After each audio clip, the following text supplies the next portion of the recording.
Assalamualaikum warahmatullahi wabarakatuh. Alhamdulillahirabbil alamin. Allahumma salli wa sallim wa barik ala sayyidina Muhammadin nuri tati wa sirri sarifi sairil asma'i wa sifati wa ala alihi wa sahbihi wa sallim. Rabbi israh li sadri wa yassir li amri wa halul 'uqdatam min lisani yafqahu qawli, amma ba'du. Kepada saudaraku sekalian dimanapun Anda berada, yang selalu dalam lindungan dan rahmat Allah, amin amin ya rabbal alamin. Sebelum saya menyampaikan apa yang mau saya sampaikan, terlebih dahulu marilah kita berdoa bersama. Semoga kita semua tergolongan orang yang bisa memahami ilmu-ilmunya Allah dari tingkatan syariat, thariqat, hakikat sampai ke ma'rifat. Amin amin ya rabbal alamin. Sebelum dan sesudahnya saya minta sedekah, subscribe, komen, share dan like. Semoga channel ini menjadi channel yang bermanfaat untuk pribadi saya, umumnya untuk Anda sekalian dimanapun Anda berada. Amin amin ya rabbal alamin. Di sini saya mau menyampaikan, apabila manusia sudah bersih dari sifat-sifat yang tidak baik, dikarenakan sifat-sifat yang masuk ke dalam otak kita,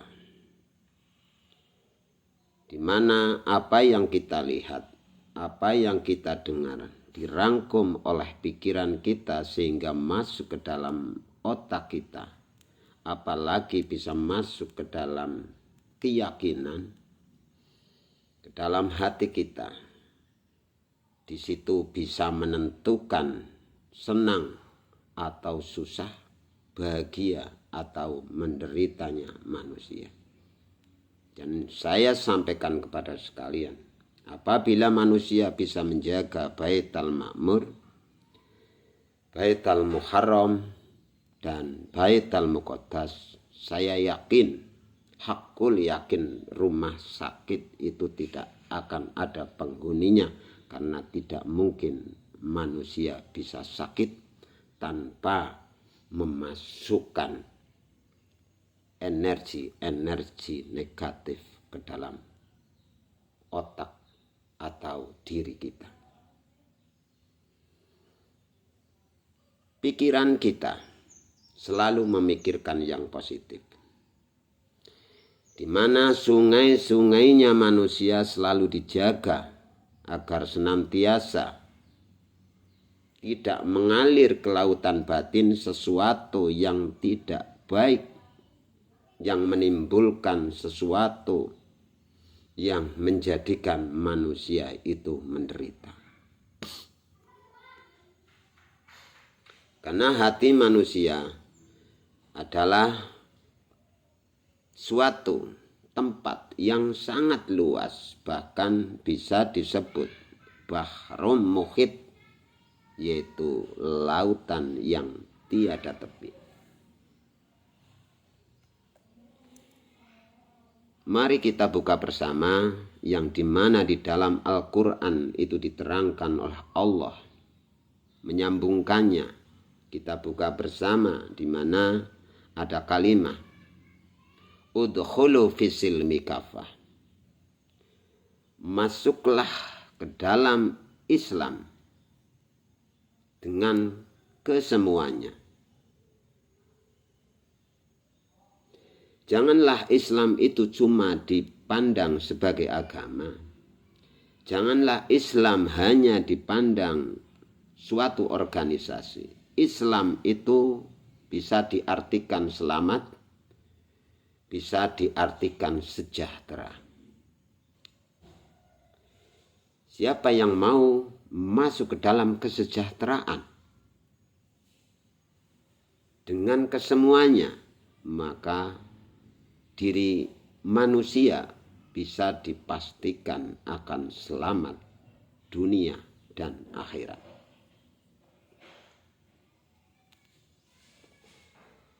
Dan saya yakin, hakul yakin, kalau manusia bisa menjaga Baitul Ma'mur, Baitul Muharram, Baitul Muqaddas, maka tidak akan ada satupun manusia yang sakit.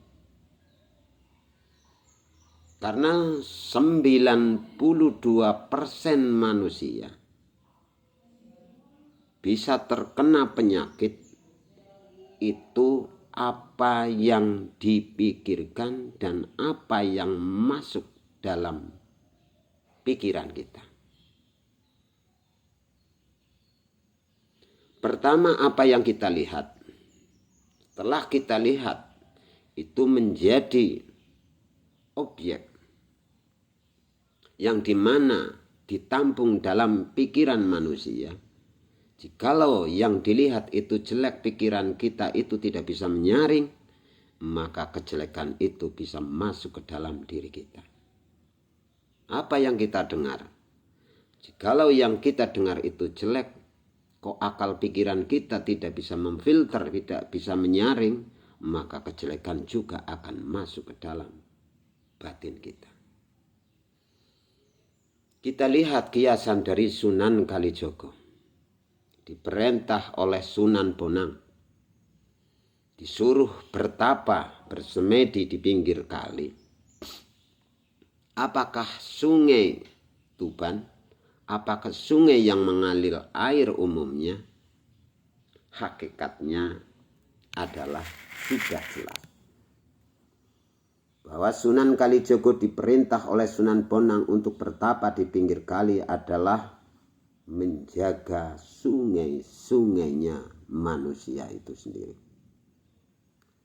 Menjaga sungainya mata, menjaga sungainya hidung, menjaga sungainya telinga, menjaga sungainya mulut, menjaga sungainya kubur dan tubul. Supaya apa dijaga? Supaya tidak mengalir kotoran-kotorannya itu kalau kita jaga tidak bermuara di lautan batin.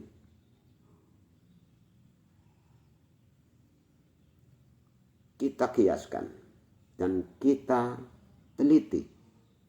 Sebagaimana saya sering mengobati orang yang kena stroke dan kanker.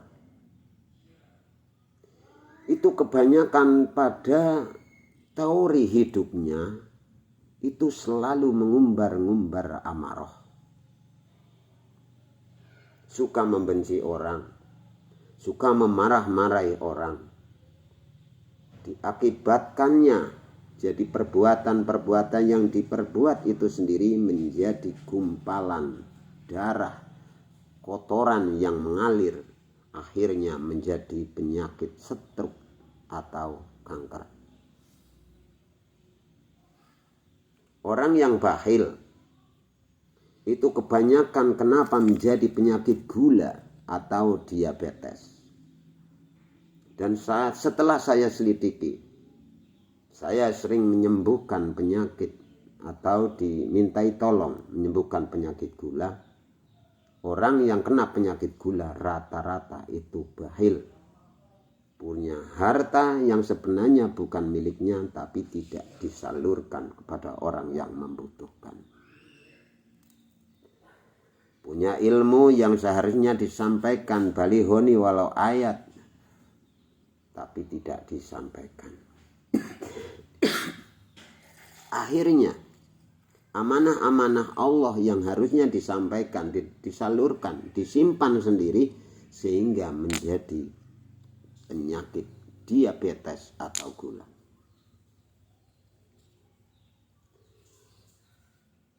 Kita lihat orang yang kena penyakit jiwa. Orang yang kena gangguan jiwa, gangguan sihir, itu rata-rata orangnya itu mudah marah, mudah membenci, dan mudah berprasangka kepada orang lain. Akhirnya apabila kemarahan itu sendiri tidak diutarakan dan disimpan, dipikir-pikir, akhirnya down, pikiran enggak kuat, akhirnya menjadi gila.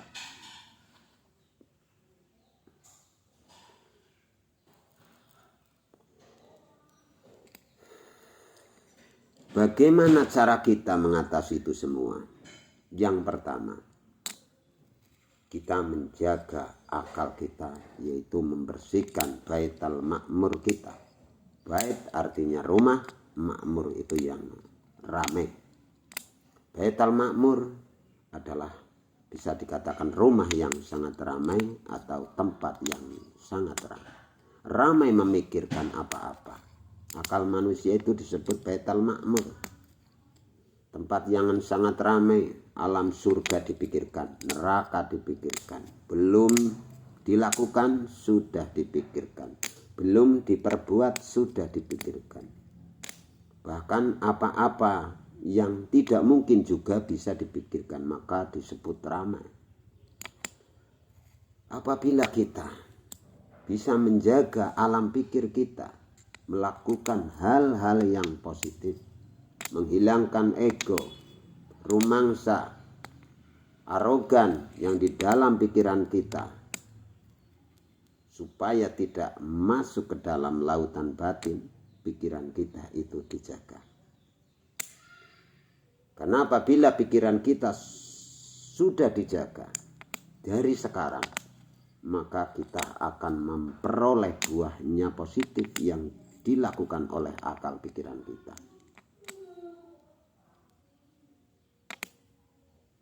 Karena semua penyakit itu berawal dari pikiran.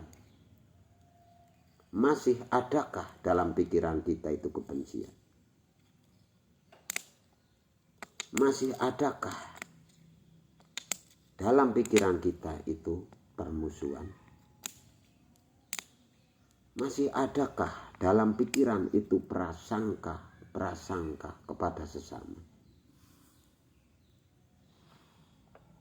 Masih adakah pada pikiran-pikiran kita itu yang mukhal? Maka oleh sebab itu, yang namanya penyakit itu sangat mudah sekali disembuhkan apabila pikiran kita itu sudah bersih dari prasangka, kebencian, arogan, dan adu-adu atau permusuhan. Dalam Al-Quran disebutkan, inna syani akahual abtar. Allah tidak suka sekali kepada orang yang bermusuhan, bercerai-berai, itu Allah sangat tidak suka.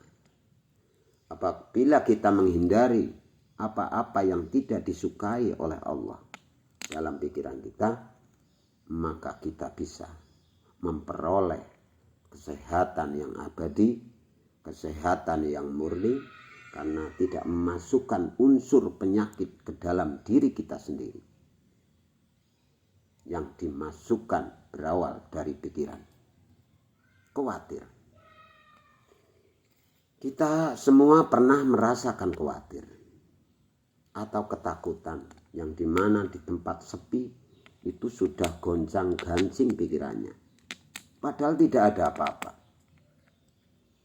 Karena kemasukan khawatir, akhirnya kekhawatiran itu menjadi perwujudan. Kesalahannya siapa itu? Yaitu kesalahan kita sendiri memasukkan khawatir di dalam pikiran kita.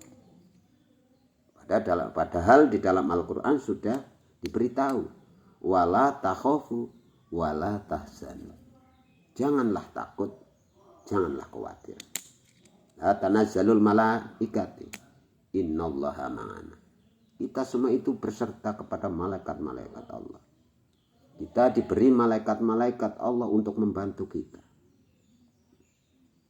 Bahwa Allah sendiri beritahu kepada kita, innallaha ma'ana. Saya Allah berserta kalian. Kalau kita sudah tidak ada kekhawatiran dan ketakutan. Maka banyak sekali yang namanya pasien yang datang kepada saya hanya cuma dengan nasihat, saya minumi air itu sembuh. Nasihatnya cuma 4 yang harus dilakukan. Yang pertama, janganlah berprasangka kepada apapun dan kepada siapapun, apalagi berprasangka kepada makhluknya Allah dan kepada Allah. Sekali lagi, jangan pernah kita berprasangka buruk kepada siapapun, kepada apapun, apalagi kepada makhluk dan kepada Allah. Yang kedua, janganlah kita membenci kepada apapun dan kepada siapapun, apalagi membenci kepada makhluk-makhluknya Allah. Karena hakikatnya prasangka yang kita berikan kepada apapun dan siapapun, itu kita sama aja berprasangka kepada diri kita sendiri. Dan apabila kita membenci siapapun dan apapun, apalagi kepada makhluknya Allah, kita sama saja sudah membenci diri kita sendiri. Jadi saya ulangi, yang pertama, jangan berprasangka kepada apapun dan kepada siapapun, apalagi berprasangka kepada makhluknya Allah. Kedua, jangan membenci kepada apapun dan kepada siapapun, apalagi membenci kepada makhluknya Allah. Yang ketiga, jangan ada khawatir, was-was. Karena kekhawatiran itu mengelapkan hidup kita. Kekhawatiran itu tidak akan bisa menjadikan penolong oleh kita dikala kita itu khawatir. Khawatir itu juga bisa menghalangi doa kita kepada Allah. Khawatir juga akan bisa menjadikan penyakit yang bermacam-macam penyakit. Jadi tinggalkanlah kekhawatiran. Yuwaswisu fi sudurin nas. Buanglah. Karena khawatir adalah iblis yang masuk ke dalam otak dan dada manusia. Yang keempat, janganlah kita takut kepada apapun dan siapapun, apalagi takut kepada kebenaran Allah. Takutlah kepada kesalahan. Takutlah apabila kita berbuat salah. Itu boleh. Tapi setelah kita melakukan sesuai dengan aturan-aturan Allah, wala takhafu, janganlah takut, wala tahzanu, janganlah khawatir. Bahwa Allah dan malaikat-malaikat Allah itu berserta kita. Kalau sudah 4 itu kita lakukan dengan ikhlas, maka penyakit apapun, seberat apapun penyakit, tidak mungkin tidak bisa sembuh. Semua akan mudah sekali keluar penyakitnya, karena yang membuat penyakit itu berawal dari diri kita sendiri, salah meyakini, salah memasukkan energi-energi negatif ke dalam diri kita sendiri.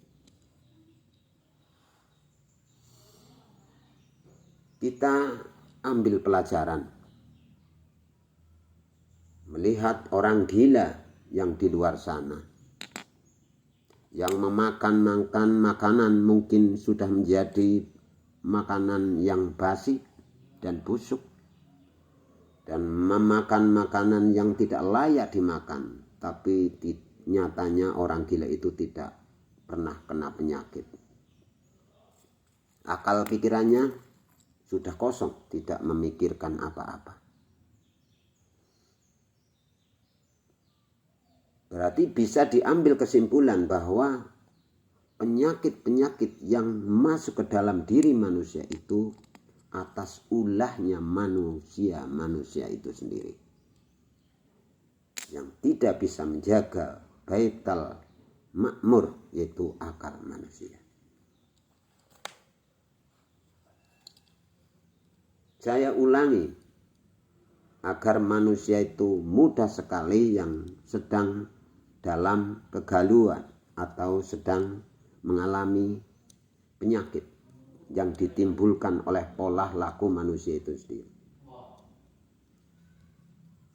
Penyakit itu adalah karma dari buah perilaku manusia itu sendiri. Maka oleh sebab itu kita kembalikan ke dalam pembersihan akal pikiran, agar supaya apa? Supaya penyakit yang sudah terlanjur menimpa diri kita itu mudah dikeluarkan dengan cara yang sangat mudah. Yaitu pertama, jangan berprasangka kepada apapun dan siapapun. Kosongkanlah prasangka. Apalagi berprasangka kepada makhluknya Allah, walaupun yang diprasangkani itu benar-benar jelek atau buruk. Karena sama aja kalau kita masih berprasangka, itu sama aja masih berprasangka kepada diri kita sendiri. Yang kedua, janganlah membenci kepada apapun dan siapapun, apalagi kepada makhluknya Allah. Yang ketiga, janganlah pernah melakukan kekhawatiran, karena khawatir itu sendiri juga menciptakan penyakit yang akan masuk ke dalam tubuh kita. Yang keempat, janganlah takut kepada apapun dan siapapun selagi kita berjalan di dalam positif atau jalannya Allah. Allah sudah dawuh di dalam Al-Quran, wa alla wistaqomu ngala tariqati la asqainahum ma'an hudaqo. Siapa yang mau berjalan di atas kebenarannya Allah, maka Allah berjanji akan memberikan ma'an hudaqo, yaitu air kesejukan, air kedamaian, air kekayaan, air ketentraman, air kebahagiaan dunia dan akhirat. Kalau sudah bisa melakukan 4 perkara itu, maka penyakit apapun, seberat apapun, itu mudah sekali untuk keluar. Saya sudah banyak sekali membuktikan kepada orang-orang yang minta tolong. Karena semua hakikatnya adalah Allah yang mengeluarkan, maka penyakit yang ditimbulkan oleh kelakuan atau karma kita sendiri, maka mulai sekarang hilangkanlah yang diawali menjadi penyakit, mulai sekarang dihilangkan, yaitu berprasangka. Kalau kita sudah bisa melakukan tidak berprasangka buruk kepada siapapun dan apapun, apalagi kepada makhluknya Allah, tidak mungkin kita bisa melakukan amarah.